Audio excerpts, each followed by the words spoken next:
এই যে লাল টুকটুকে গোলাপ আর রজনীগন্ধা, প্রকৃতি যেন জানিয়ে দিচ্ছে বসন্ত এসেছে, ভালোবাসা এসেছে নতুন রঙে। ফুল ফুটুক বা না ফুটুক, আজ যে বসন্ত, তাই বসন্তের রঙে রঙিন পুরো বাগান। যুগে যুগে গোলাপ হয়ে উঠেছে প্রেমের প্রতীক, আর রজনীগন্ধা ছড়িয়েছে ভালোবাসার সুবাস। তাই এই বিশেষ দিনে ফুল যেন শুধু ফুল নয়, ভালোবাসা প্রকাশের সবচেয়ে সহজ, সবচেয়ে সুন্দর ভাষা।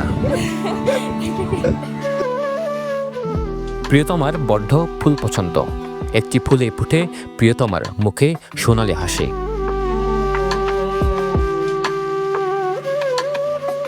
আর যদি সেই মুহূর্ত হয় সমুদ্রের পাড়ে ঢেউয়ের শব্দে আর নরম বাতাসে, তবে তা হয়ে ওঠে জীবনের মনে রাখার মতো স্মৃতি। বসন্তের বাতাসে ছড়িয়ে পড়েছে ফুলের সুবাস, সাগরের স্নিগ্ধ হাওয়ায় মিলেছে ভালোবাসা। তাই ভালোবাসার এই দিনে অনেকেই ছুটে আসছেন বালির চরে, প্রিয়জনের হাত ধরে রঙিন স্বপ্ন বুকে নিয়ে।